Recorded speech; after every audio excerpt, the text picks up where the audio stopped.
Avez-vous déjà lu Harry Potter ? Eh bien, même si le premier tome de cette saga au succès mondial est sorti il y a 25 ans, on pense qu'il est toujours temps de les lire et de les relire. Nous, les élèves de 6e du collège Saint-Bénigne, on vous propose d'écouter quelques passages lus par nos soins. Bienvenue dans À lire Potter.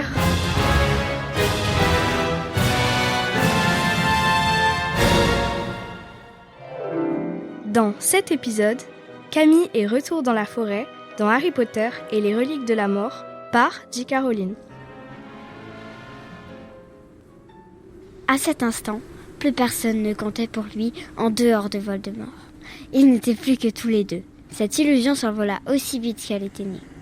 Les géants rugirent, les mange-morts se levèrent tous ensemble et des cris, des exclamations de surprise, des éclats de rire même montèrent de la foule.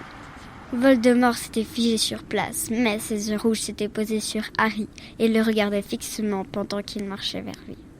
Il n'y avait plus entre deux que le feu qui brûlait. Soudain, une voix hurla « Harry, non !» Il se retourna. Hagrid, les membres ligotés, était attaché à un arbre proche.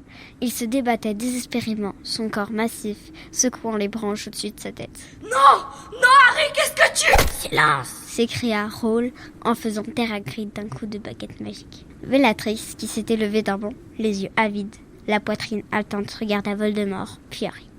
Seuls bougeaient les flammes et le serpent dont les anneaux s'enroulaient et se déroulaient inlassablement dans la cage scintillante suspendue en l'air, derrière la tête de Voldemort. Harry sentait cette baguette contre lui, mais il n'essaya pas de la sortir. Il savait que le serpent était trop bien protégé.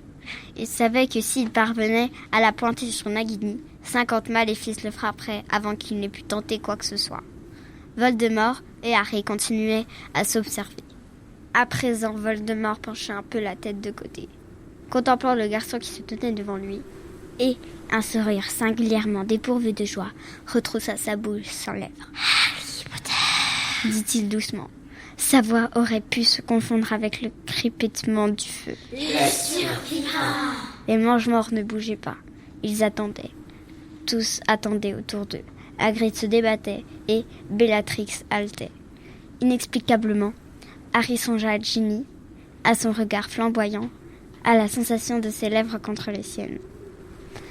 Voldemort avait levé sa baguette, la tête toujours penchée de côté, comme un enfant en proie à la curiosité, se demandant ce qui arriverait s'il poussait les choses plus loin. Harry soutenait le regard des yeux rouges. Il voulait que tout se passe vite, pendant qu'il pouvait encore tenir debout, avant qu'il ne perde le contrôle de lui-même, avant qu'il ne trahisse sa peur. Il vit alors la bouche remuer, puis il y eut un éclair de lumière verte, et tout disparut.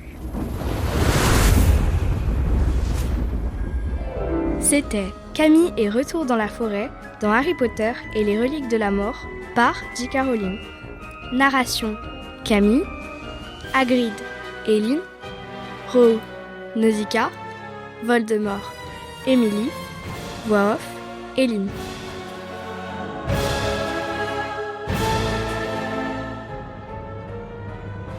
Vous avez aimé cet extrait ?